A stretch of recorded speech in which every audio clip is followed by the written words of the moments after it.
They call you antisocial, but the truth is far more threatening than that. There's a specific type of man that makes society profoundly uncomfortable.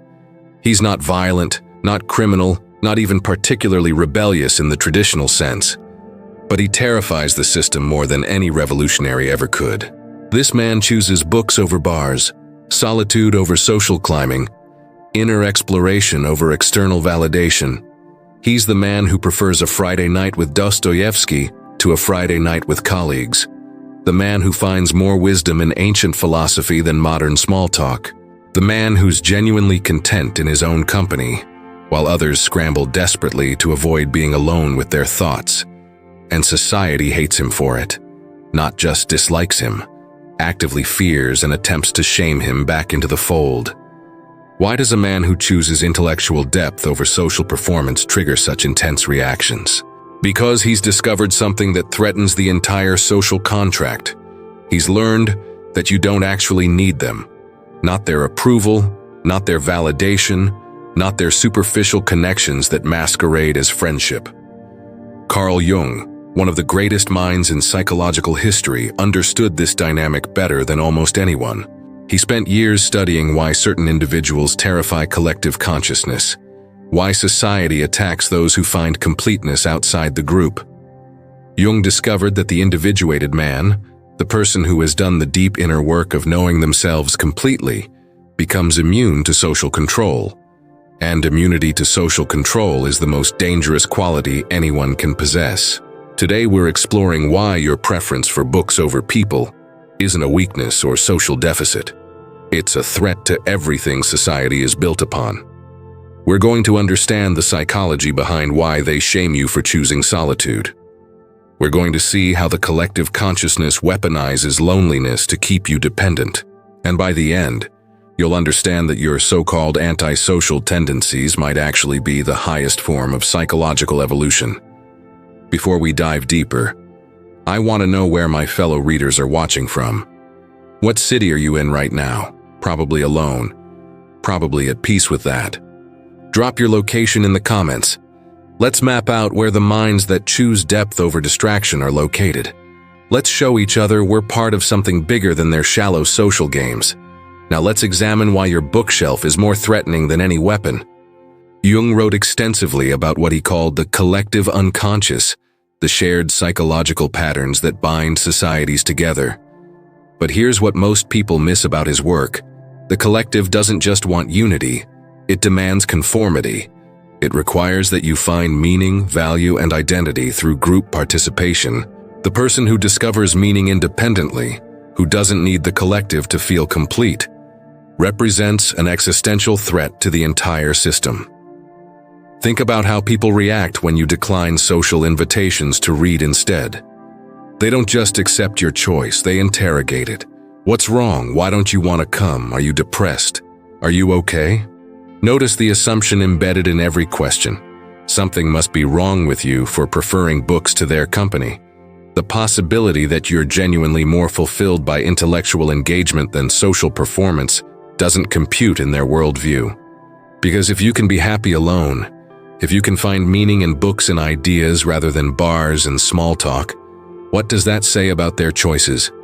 What does it reveal about the desperation behind their constant social activity?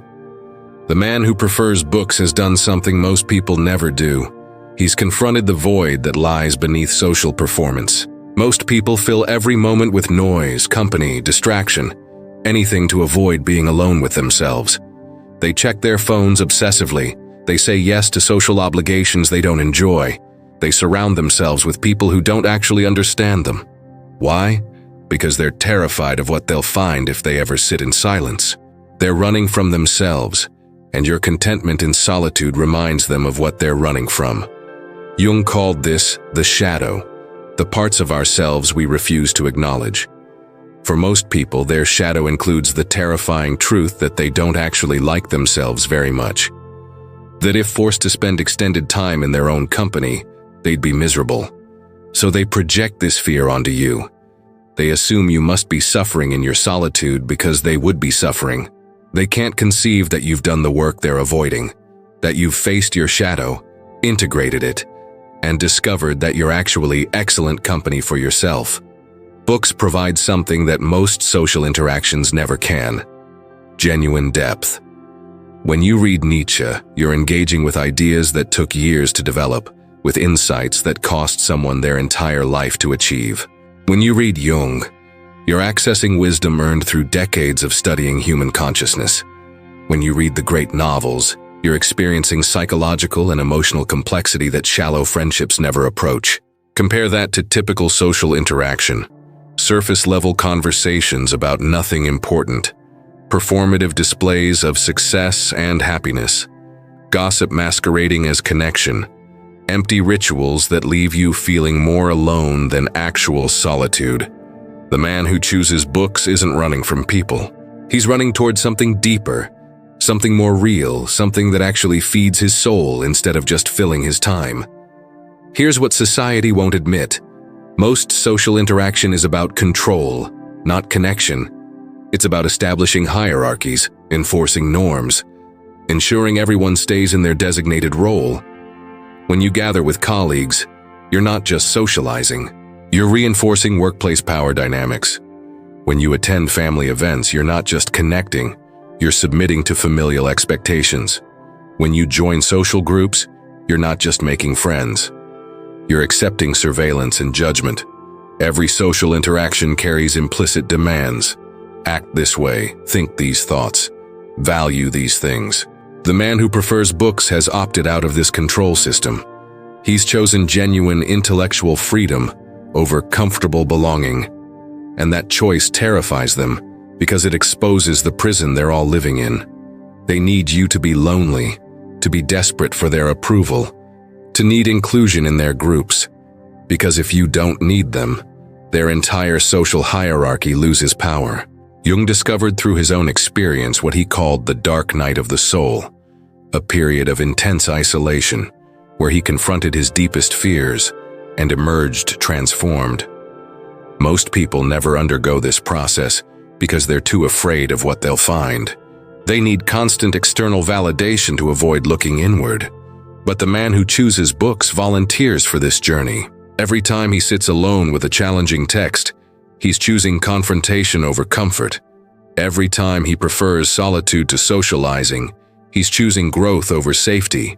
And this terrifies people who've never had the courage to face themselves. There's a specific accusation that gets thrown at men who prefer books. You're escaping reality. You're hiding from the real world. But let's examine what they call reality. Mindless consumption, superficial relationships, careers that slowly destroy your soul, social obligations that mean nothing, entertainment that numbs rather than enlightens. Which is the real escape? Reading philosophy and literature that challenges you to grow, or drinking with people you barely like to avoid thinking about the emptiness of your existence. The man who reads is engaging with reality at a deeper level than most people can handle. He's confronting questions about meaning, purpose, human nature, mortality. He's not escaping reality. He's diving deeper into it than comfortable people dare to go. Society has created an entire vocabulary designed to shame intellectual solitude: antisocial, loner, hermit, recluse. Notice how every term carries negative connotation. They've weaponized language itself to make you feel abnormal for preferring depth. But flip the perspective. What do you call someone who can't stand their own company? Who needs constant external stimulation? Who falls apart without social validation? We call them well-adjusted, normal, healthy. The inversion is complete. Psychological dependence is praised. Psychological independence is pathologized. Jung wrote about individuation, the process of becoming who you truly are rather than who society expects you to be. This process requires extensive time alone. You can't discover your authentic self in a crowd. You can't hear your inner voice when it's constantly drowned out by others' expectations. The man who prefers books is actively engaged in individuation, whether he consciously realizes it or not. He's choosing self-knowledge over social performance. He's valuing inner richness over external approval. He's building a fortress of self that no one can breach or control. Here's something they'll never tell you about your reading habit. It's not just intellectual development. It's psychological warfare against the systems that want to control you. Every hour you spend with a book is an hour you're not spending being programmed by media, manipulated by advertising, or controlled by social expectations. You're filling your mind with ideas they didn't approve, perspectives they didn't authorize, questions they don't want you asking. The man who reads widely and deeply becomes ungovernable. He's encountered too many different viewpoints to accept simple narratives. He's seen through too many manipulations to fall for obvious tricks. He's developed critical thinking that makes him resistant to propaganda. And in an age of mass manipulation, the resistant mind is the dangerous mind. Consider what happens when you read history seriously. You see patterns that repeat. You recognize tactics being used on you right now that were used on populations centuries ago. You understand that what they call progress often leads exactly where past societies fell. You develop immunity to the constant messaging that you're living in unprecedented times requiring unprecedented surrender of freedom and thought. Or when you read philosophy systematically, you learn to question assumptions everyone else accepts without thinking. You develop frameworks for evaluating truth claims. You recognize logical fallacies in real time. You become someone who asks why when everyone else just obeys. This is why they shame your reading, not because it's antisocial, but because it's anti-control. Jung himself was viewed with suspicion by mainstream psychology for decades. Why? Because his ideas suggested that individuals could achieve psychological completeness independent of social integration, that you could be whole without being normal, that the path to genuine mental health might require rejecting collective values rather than embracing them. His work implicitly threatened every institution that depends on your psychological dependence. Religion needs you to need salvation. Consumerism needs you to need products. Relationships need you to need completion. Career structures need you to need status. Entertainment needs you to need distraction. Politics needs you to need belonging. But the individuated man who has found completeness through inner work doesn't need any of it. He's psychologically free. And psychological freedom is the one thing power structures cannot tolerate. Watch what happens when you talk about books in social settings. Most people respond with barely concealed hostility or dismissiveness. Oh, I don't have time to read. I'm too busy with real life. I prefer to live in the real world. I'm more of a people person. Every response is defensive, aggressive, or both. Why? Because your reading habit makes them uncomfortable about their choices. You're demonstrating that fulfillment exists outside their approved activities. That meaning can be found without their participation. That you've discovered something valuable that doesn't require their presence or approval. And that possibility threatens everything they've built their identity upon. The collective needs you to believe you're broken if you're alone. That solitude equals loneliness. That preferring books to bars means something is wrong with you. They need this narrative because if you're actually happy in solitude, if you're genuinely fulfilled by intellectual pursuit, their entire social structure becomes optional rather than essential. And optional is what they cannot afford to be. There's a particular depth that only reading provides. When you work through a complex philosophical text, you're not just absorbing information. You're building neural pathways that increase your capacity for abstract thought. When you read great literature, you're developing emotional and psychological sophistication that most people never achieve. When you study history systematically, you're gaining perspective that makes you immune to present-moment manipulation. This isn't just knowledge accumulation, it's consciousness expansion. You're literally becoming a more complex, capable, aware human being. And complex, capable, aware humans are extraordinarily difficult to control. They see through manipulation. They question authority. They think independently. They don't accept narratives just because everyone else does. Jung wrote extensively about what he called psychological types, the different ways human consciousness organizes itself. He recognized that introverted thinking types, people who prefer internal intellectual processing to external social engagement, weren't deficient extroverts. They were fundamentally different in how they related to reality. Their inward focus wasn't a bug, it was a feature. It allowed depth of insight that external focus could never achieve. Society's extroversion bias isn't accidental, it's systematic. Extroverts are easier to observe, predict, and control. Their need for external stimulation and social validation makes them manageable. But introverts, especially introverted thinkers who prefer books to people, are black boxes. You can't easily observe what they're thinking. You can't predict their conclusions because they're not adopting group consensus. You can't control them through social pressure because they're not desperate for inclusion. The man who prefers books has discovered something that genuinely happy people rarely share publicly. Most of what passes for social life is obligation masquerading as choice. You don't actually want to attend most of the events you attend. You don't genuinely enjoy most of the people you spend time with. You're not authentically interested in the conversations you participate in. You're performing social participation to avoid the shame and consequences of opting out. But once you opt out, once you choose the book over the party and discover you're actually happier, everything changes. You realize how much of your life you were wasting on performances that meant nothing. How much energy you were spending maintaining relationships that didn't feed your soul. How much time you were sacrificing to avoid judgment from people whose opinions shouldn't matter. And this realization is irreversible. You can't unsee it.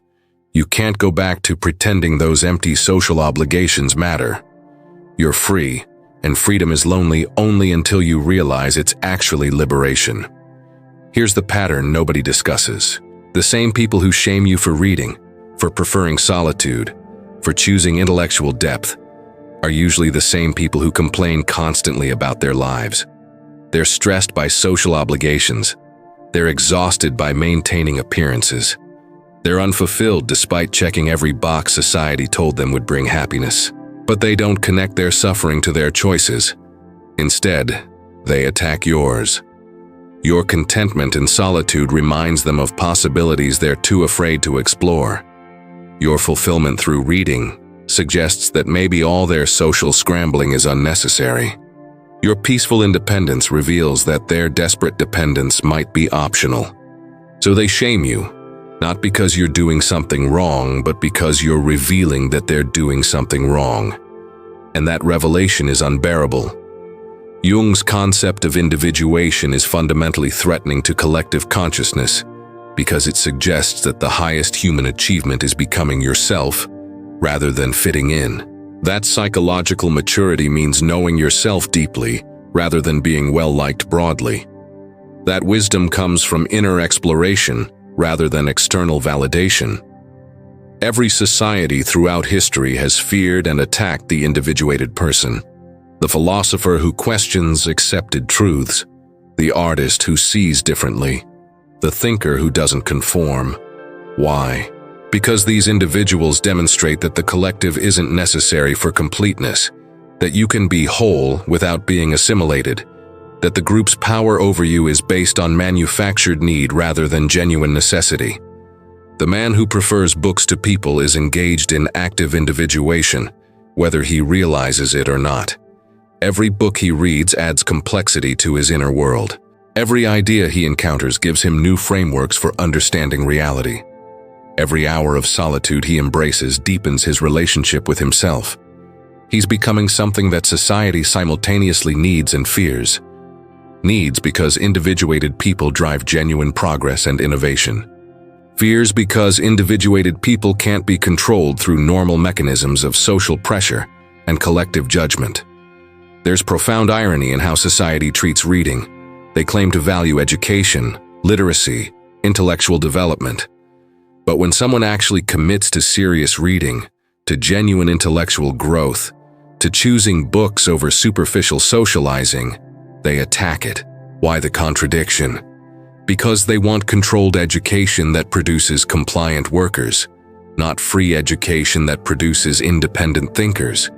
They want literacy that helps you follow instructions, not literacy that helps you question authority.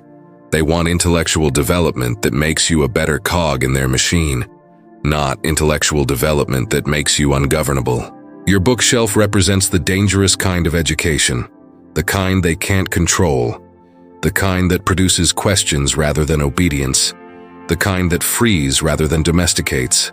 What makes this particularly threatening is that reading can't be easily stopped or regulated in free societies. They can't prevent you from accessing ideas. They can't control which books you choose. They can't monitor what conclusions you draw.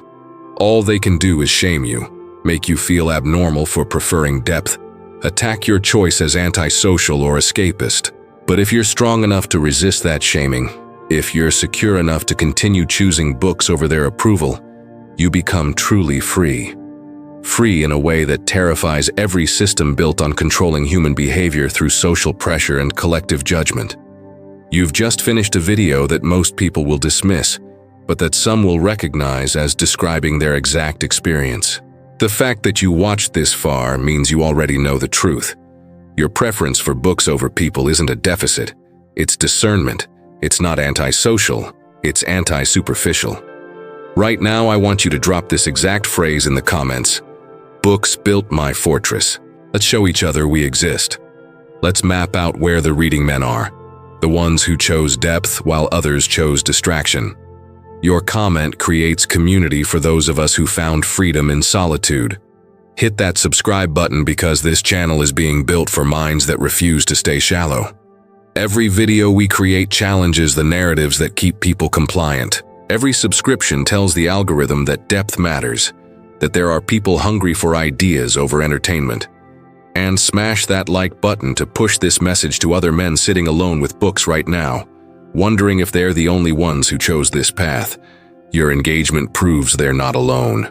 Something is coming in the next video that will make complete sense of why they need you distracted, why they fear your focus, why your attention is the battlefield where your freedom is won or lost. You won't want to miss what's next.